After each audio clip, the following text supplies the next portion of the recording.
嗨，大家好，我是躺平叔，今天是2026年3月12号。这一期咱们聊一聊中植，聊一聊中植系为什么聊这个呢？关于中植系咱们这么几年也聊过很多回。我本人呢，虽然跟中植没有直接的业务关系，就是没有买过中植的理财，但是从接触层面，从公司层面其他的层面，我跟中植系那这个打的交道还是非常多的。中植系里面有很多管理层我还认识，我现在还经常看他们发的朋友圈，我看有的人安然无恙，但是有的人据说已经再也发不了朋友圈了，或者短期吧。正好最近中植系它的一系列的案子已经判下来了，也就是相当于中植系接近于尾声，所以我觉得有必要再来聊一聊中植系。正好这网上有篇文章也是介绍中植系的，咱们就是这个来聊一聊。2026年2月份，北京一中院对中植系核心案件作出终审判决，对吧？也就是1个月前的事这起被称为中国最大民营财富管理平台崩盘案正式进入司法执行阶段。法庭庄严肃穆，旁听席上坐着神情疲惫的投资人代表。当审判长宣读刑期，有人低头抹泪，有人攥紧报案材料。对他们而言判决只是告慰，真正的救赎在于钱能不能回来。你钱回不来，他们坐牢了，虽然解气但是损失还是你自己承担呢。对投资人来说资产能不能追进，正义能否彻底，这些投资者的钱到底去哪儿了，对吧？谁能赔付？这个实际控制人谢氏家族到底像不像这个许老板一样，海外有信托，家族信托，海外藏着财产等等，对吧？这些都是谜这个中植系它的起点不是什么高大上的华尔街，而是东三省黑龙江的一个木材贸易。1995年谢志坤以5000万元注册资本创立中植企业集团，早期主营木材、房地产、公路基建，后来靠并购不良资产完成原始积累。真正的命运拐点是2002年拿下信托牌照，就是中融信托。后来中融信托在那个总之有一个风暴中中融信托谢志坤主动的把它给了这个中国纺机实际上就是你往上追溯是国机集团，你再往上追溯就是以前的什么一机部吧，央企谢志坤把这个中融信托控股权给了央企，但实际上运营层面还是谢氏家族在操控。信托这个牌照它就是像一个那个抽水机一样的它可以合法的往它那个池子里面抽钱。我跟中融信托打交道非常多我就知道这家公司好不了，这个咱们下面再说这一年中植入主哈尔滨国际信托，更名中融信托，成为全牌照金控的关键一步。信托是当时唯一能横跨货币、资本、实业市场的金融百货公司，为中植打开了万亿资金的闸门。它变成合法的去向公众吸收资金，无非就是编个理由而已。鼎盛时期中植系构建起令人窒息的资本网络，控股中融信托，管理规模一度突破8000亿元，孵化出恒天、新湖、大唐、高盛4大财富公司，撑起全国性募资网络，以 PE 加上市公司模式实控8家 A 股参股超过20家上市公司，覆盖半导体、新能源、大消费、矿业等赛道。实体板块首务煤炭储量45亿吨，矿产潜在价值以1000亿计。它以实业加金融双轮驱动的光纤外衣，成为高净值人群眼中最稳、最懂、最有背景的财富管家。300万起投，年化收益诱人，大佬背书，无数企业家、高管、家族将毕生积蓄托付如此。中植系的庞大不在于资产负债表，而在层层嵌套的股权的迷宫。集团旗下300余家关联企业通过交叉持股、代持、抽屉协议，形成外人难以穿透的金字塔结构。核心3层格局清晰可见，顶层是实控人家族与核心决策层，掌握牌照、资金池与最终分配权。中层持牌金融机构加上市公司平台，负责合规外溢与资产包装。底层4大财富公司、万名理财顾问，面向全国高净值人群疯狂募资。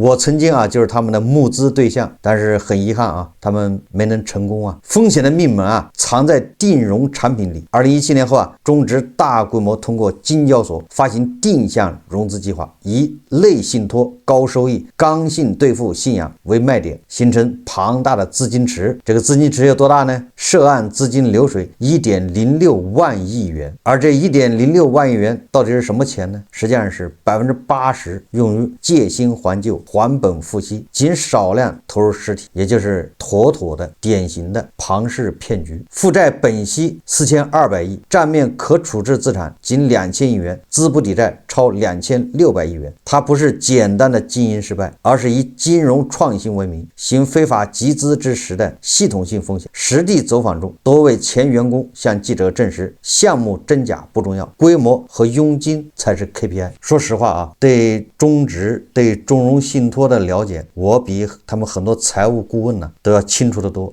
这就是典型的啊，叫不识庐山真面目，只缘身在此山中。有很多人呢，他即便在中植干过，他都不一定对中植了解，因为他接触不到更高层的人，他恐怕能接触的就是自己的那个小团队、小头目，顶多或者哪个财富公司的一个销售副总，他对整个中植他不了解，也不知道中植怎么运作的，更不知道中植的资产状况，所以他们后来成为受害者，这个也是咎由自取。我们接下来要说这个事。2021年12月，实控人谢志坤猝然离世，成为压垮帝国的第一根稻草。当然这话也可以反过来说，因为这个中植集团到了关键时刻压力太大，谢志坤死了，你看你怎么理解。2023年下半年，四大财富公司产品集中逾期，恐慌蔓延。2023年11月，中植发布致歉信，承认严重资不抵债，中国财富史上最大暴雷，彻底引爆。我们看看它的这个数据啊，是多么的触目惊心。曾经灯火通明的总部大楼，如今一半工位空置，财富门店玻璃门紧闭，门口贴着金针通告，投资人沟通会从群情激愤变成漫长的等待。官方数据冰冷而沉重，登记受害人超过15万人，均为300万以上高净值客户，企业客户近5000家，最大单一客户投资50亿元，全国超700名理财顾问被追责，北京地区250人涉刑，也什么意思啊？刑事责任，整体预计回款率10%，绝大多数家庭损失惨重。2025年12月23日，北京一中院一审宣判，原董事局主席高信山等49人因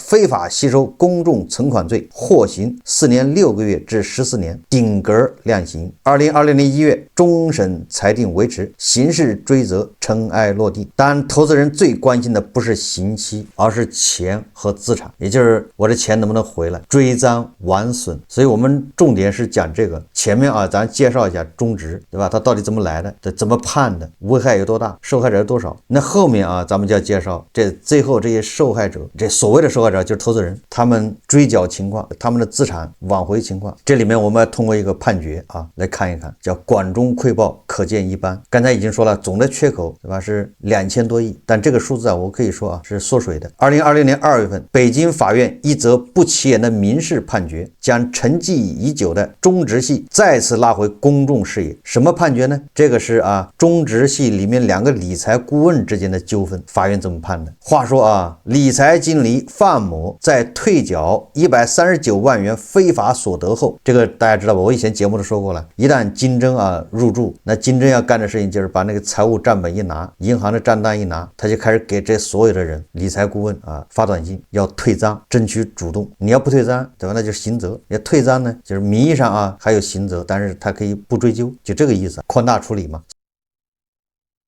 所以说很多理财经理没有办法把他在中植系上班的时候所有的奖金提成都得退回去，但是这个退赃的范围不一定对吧？各个案子还不一样。那么这个理财经理范某他就退了139万，因前同事袁某拒绝返还14.7万元分账佣金，这个范某把袁某给告上了法庭。法院最终判令袁某返还14.7万元款项，但驳回了范某要求支付付资金占用利息的诉求。大家也知道，这看上去好像是个普通的同事之间的纠纷，实则是中植系万亿金融帝国崩塌后一场持续2年多的全国性追缴风暴的微观缩影。如果没有警方追缴，那么范某就不用退这个139万，范某不用退这139万，他就不需要让袁某退他钱。他像一把手术刀，精准地抛开了中国资管行业野蛮生长时代击毙最深处的病灶。那这个14.7万元到底是怎么来的？这是什么个钱呢？对吧？法院为什么支持了范某一部分？对吧？又没有支持了利息，对吧？资金占用费呢？违法所得的司法界定。案件的起因呢不复杂。2022年7月份呢，同在财富公司的任职的范某与袁某因团队调整，将袁某促成的客户宋某认购了1000万元中植系定融产品订单，登记在范某名下。这个做过销售的人都懂啊，经常是把你的客户算成他的，他的客户算成他的，这都有利益考量，要么是为了团队整体利益更高，对吧？要么是为了其他的。但是这种你把他的客户算成另外一个人的，那这中间就涉及到一个，对吧？怎么提成的问题。所以你看啊，既然把这个袁某的客户登记在范某名下，那公司肯定给范某发佣金，对吧？随后8个月，范某陆续收到公司支付的该笔订单佣金及奖励共计47.58万元，并分6次全部转给袁某。也就是啊，公司把这1000万元这个产生的这种佣金和业绩，算给了范某，因为这个是登记在范某头上。然后范某就把这笔的47.5万元的这个佣金啊，他就转给袁某。这里我关心的不是他们转来转去啊，我关心的是1000万元定融产品，居然佣金奖金就有50万，这什么概念？完了之后，你这玩意你还给这个投资者，对吧？宋某年化10%啊，你公司还有利润呢。也就是说啊，那个中植为了这1000万，他得付出多少成本呢？他能赚回这钱吗？这不典型的是庞氏骗局吗？作为理财顾问，难道这个都不懂吗？理财顾问对这个是了解的，因为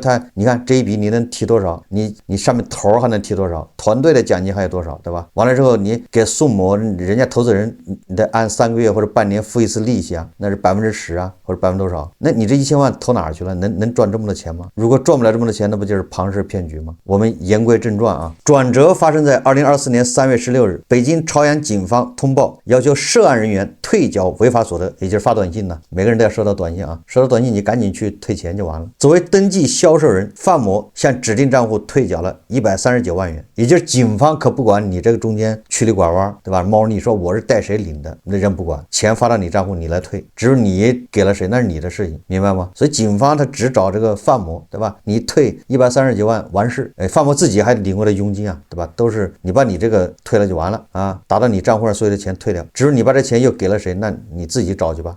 那么这139万里面就包含了因宋某1000万投资理财的订单对应的将近48万的这个佣金。退缴以后范某他就冤了，这个47万我可没拿呀，对不对？但是又要我退，警方让你先退。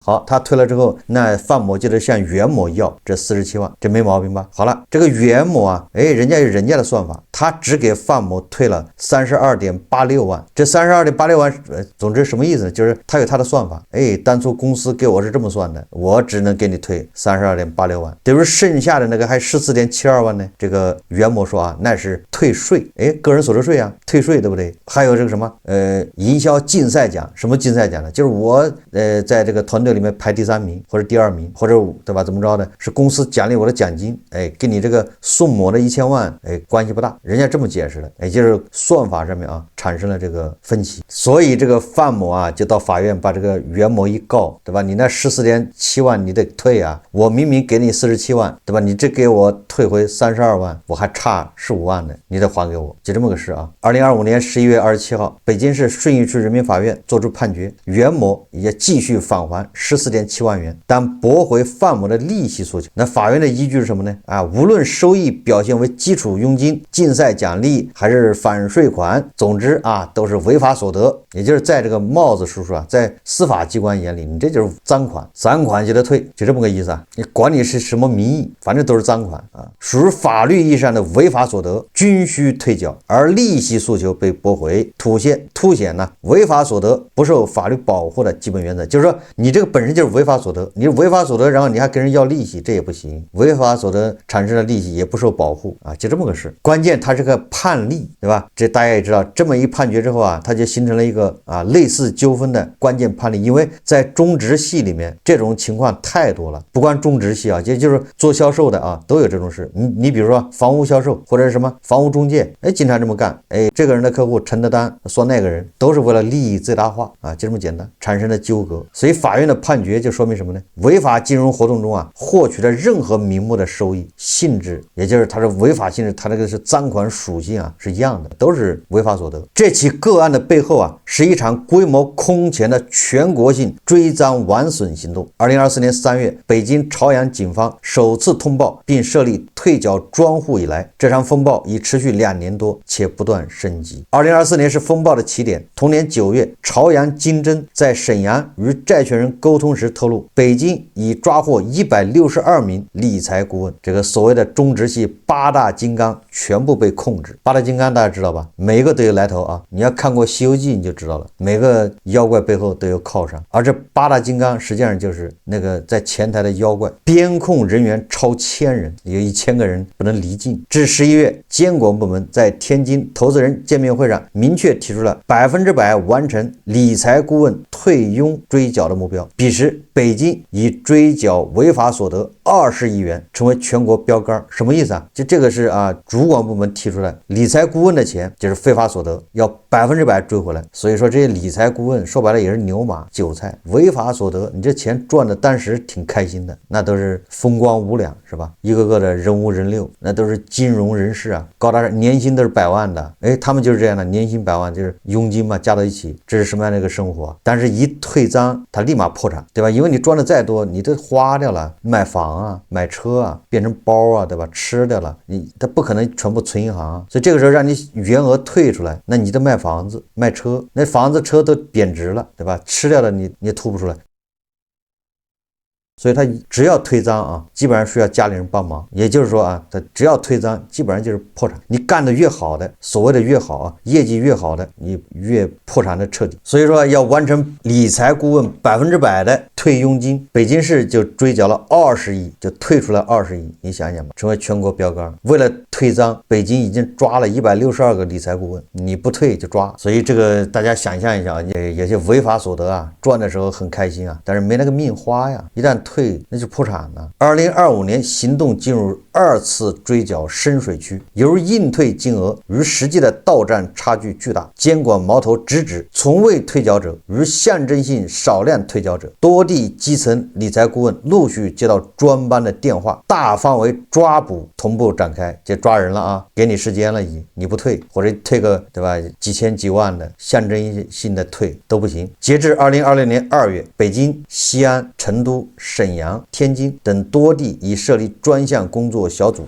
形成全国联动的追缴网络。追缴呈现出周期性推进、全覆盖无死角的特点。每一轮风暴后的短暂平静，不过是下一轮更严密筛查的前奏。那么这个139万佣金案揭示的是中直系赖以扩张的畸形销售生态。在中直系鼎盛时期，恒天、新湖、大唐、高盛4大财富公司员工超10000人，庞大的销售团队依靠高佣金加业绩竞赛模式，将单笔100万以上的定向融资产品快速推向市场。案件中披露的佣金细节极具代表性，客户投资1000万元，理财顾问到手佣金高达50万，其中包括33万元基础佣金和15万元的营销竞赛奖励及反税款。如此高额的激励，催生了私下挂单、分账冲业绩等行业潜规则，也让销售端普遍忽视了产品本身的合规风险。这个就像冲量什么意思就比如说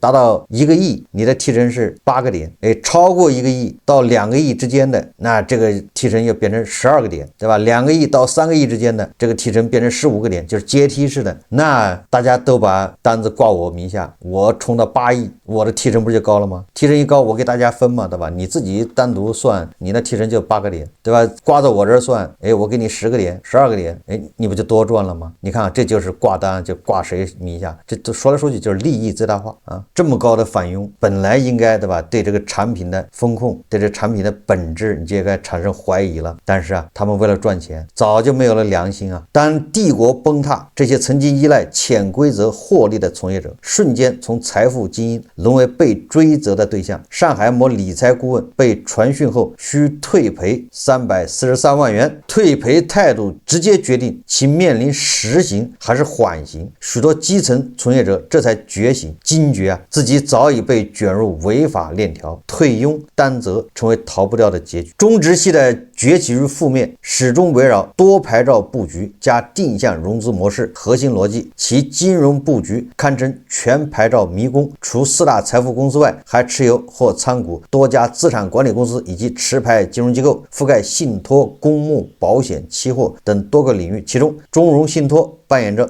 融资主体加投资主体的双重角色，成为资金流转的核心枢纽。而这个核心枢纽却覆盖着一个央企的外衣，在央企外衣的保护之下，你想想吧。然而官线的牌照并未用入合规经营，反而成了监管套利的工具。中植系通过跨牌照运作，将资金在不同业务板块间腾挪，掩盖真实的流向，放大风险。支撑这一帝国的是定向融资规模，其资管公司主打单笔100万以上的产品，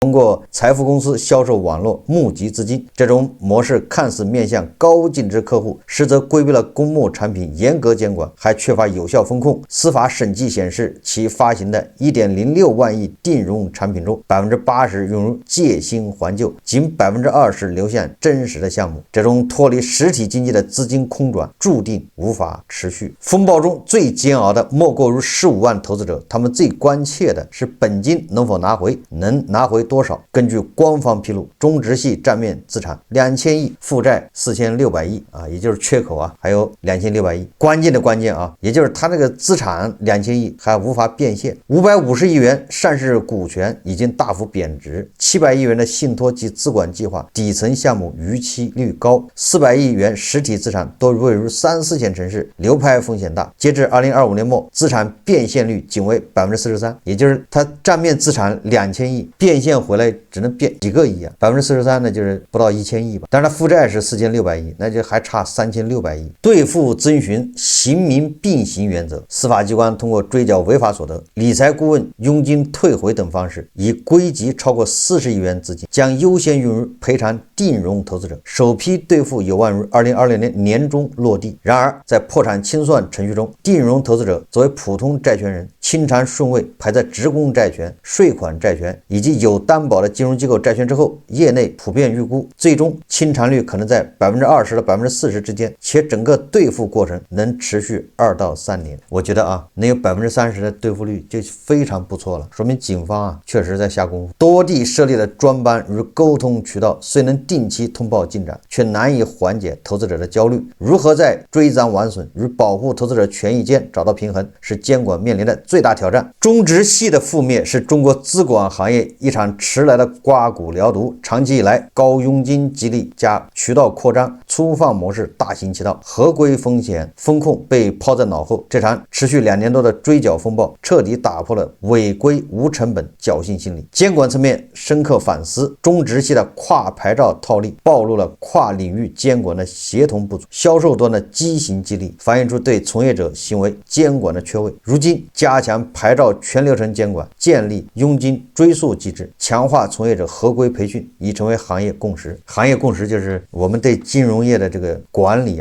监管水平有待提高，有待完善，对吧？你这个是相当于幼儿园级别的，它能不出事吗？对，说1000道1万都是监管问题，对吧？这个中植系它不是一天吹大的，他说一夜之间出来这么一个东西，监管还来不及反应呢，那你说有情可原。中植搞了20多年，它也是逐步滚起来的，但是监管对它是无动于衷，只有它爆雷以后才开始汲取经验教训，那不是扯淡吗？所以终究暴露的是你监管水平，对吧？你的管理能力的低下，懒政惰政甚至监管本身就是合谋。为什么呢？这个中植系8大金刚哪一个都是从公检法、证监会都是从监管部门推下来的，要不怎么叫8大首席？有他们保驾护航，专钻监管的漏洞。139万佣金案画下的法律红线无比清晰，任何违法金融合同动带来的收益都将被追缴，任何违规操作都要付出代价。从从业而言，这是最深刻的教训。合规才是金融行业的生命线，脱离合规的利益追逐，终是镜中花，水中月。这场风暴终将过去，它留下的警示将长久地烙印在中国金融业的记忆里，推动行业从野蛮生长真正走向规范成熟。而这一切都始于那起管入14.7万元佣金的纠纷，始于法律对每一笔违法所得毫不留情的界定。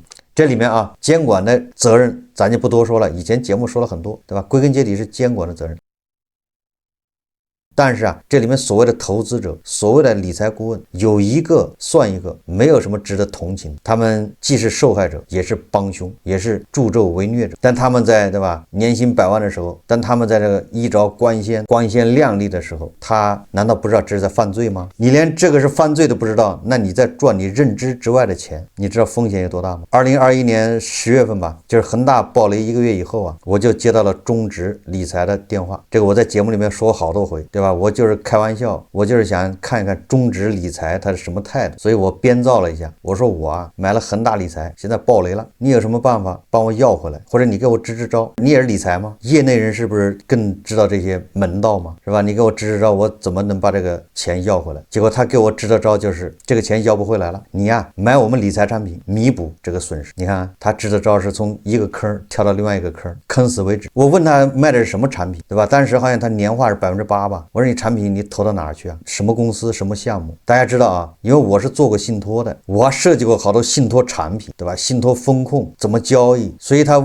向我推销，那不正好可以说是关公面前卖大刀吧？所以我就问他简单的问题啊，我说你这个钱哪个项目？他说是新能源汽车，新能源符合国家政策。我说我不管你符不符合国家政策，你投的哪个项目？他说我投的是上市公司底层资产。我说你不要绕弯子，你是不是资金池？他想了想，是他自己都知道是资金池，资金池非法，所以这些销售啊退赃判刑那都是应该的，他知法犯法。然后我就跟他说，我说你既然是资金池，你们很快就要暴雷，坚持不了多长时间。他说你胡说，中植会暴雷，你打听打听。我说我不用打听啊，我跟中植熟得很。中融信托啊，就是中植下面最关键的一个资产叫中融信托，这个中融信托投了很多项目，我都知道，他们投了很多项目全部是鸡飞蛋打，少则5-6个亿，多则10来个亿的项目全部死了，这钱是回不来的。就居然这样，他还在疯狂的扩张，对吧？在16年、17年的时候，中植啊大范围的收购这些矿业，就是煤炭还有这个其他的矿。当时这个煤炭和矿啊，好像价格比较低吧？那谢志坤就认为啊，趁着低位买进，别的不管啊，什么生产不生产都不重要。等到这个矿啊、煤啊价格一涨，哎，他到时候再把资产一卖就完了。或者他控制这些底层资产，控制这些东西的以后可以讲故事。只要这个价格一涨，对吧？什么问题都解决，一涨解千愁啊。他哪里知道啊？在这种方针指导下，他买的那些矿啊，我都知道好几个，那矿根本就不是这个啊项目说明书上或者是上面那个吹的那样子，很多矿没有开采价值，你越开越亏。你别管这矿涨多少钱，什么铝矿，对吧？铝和什么啊这个铜矿还有煤矿，开采成本特别高，就是不是所有的矿你开采都赚钱，你记住了啊，对吧？这些富矿或者是开采成本低的，所以他买了很多这样矿，这样矿你买了之后就死在那儿，也产生不了现金流，也没法开采，越开采越赔。那中融信托呢？哎，他就通过中植系下面这么多公司啊，倒来倒去的。等到他3年要退出的时候，哎，中植系安排别的资金来一接，啊，中融信托退出。后来他接不了了，这一套玩不下去了，就暴雷。我说的是什么意思呢？就是说你这些啊，中植系里面这些员工不是无辜的，对吧？他们为他们的这个行为付出代价。第二个就是投资者，这些投资者啊，没有什么值得同情的。首先他们都是有钱人，中产以上，对吧？人家一笔就是100万嘛，你有100万投资的这些人不是一般人，这第一个啊。第二个，这些人啊，可以说叫贪得无厌。尤其是恒大一暴雷以后，尤其是2018年嘛，那个监管部门都已经出了没有刚性兑付啊，不准刚性兑付，也就是你投资要承担风险，有可能是回不来。但是好多人还在相信什么刚性兑付，闭着眼去买。哎，他们赚钱的时候，那个个都是巴菲特啊，一年年化收入几十万啊的利息啊，对吧？他投个500万，一年利息就70-80万，你说他还干什么活啊？他上什么班啊？一个一个的都是巴菲特啊，都是投资家呀。他们知道这个不能长久，对吧？他们应该知道这钱你干什么能赚这么多钱呢？ 2021年啊，恒大暴雷之前，你可以说情有可原，因为很多都是投到房地产，这个大家都知道吧？很多都投到房地产，但是恒大一暴雷以后，你还在买的，这不是活该吗？我就是恒大暴雷以后接到的中植的电话，向我推销年化8%。在我接到电话之后啊，好像没过1年吧，1年多，中植暴雷，对吧？我对那个理财顾问说，我说你们要暴雷，他说我不懂，这回懂了。哎，这个我在当天对吧做节目我就聊了，对吧？有很多人恐怕都听过。如果他当初啊听了我说的啊，立马果断辞职不干了，也因为这个暴雷嘛，这是非法的嘛，资金池啊，他恐怕现在受的损失很小。如果他不听我的，对吧？他反而在那儿更加努力卖命的卖他的理财产品，忽悠更多的人上当，那他现在退的赃就越多，退赃越多，破产越厉害，对吧？你哪有那么多钱去退啊？早就花的差不多了，最后只能连累父母啊，连累家人。所以这个中植系这个故事告诉我们什么呢？作为牛马和韭菜来说啊，我们作为牛马和韭菜，首先第一个绝不投资，就存银行，你爱说什么说什么。第二个，作为牛马和韭菜，这些钱我们不能赚，对吧？你赚的时候你感觉很爽，但是让你退的时候那就完蛋了。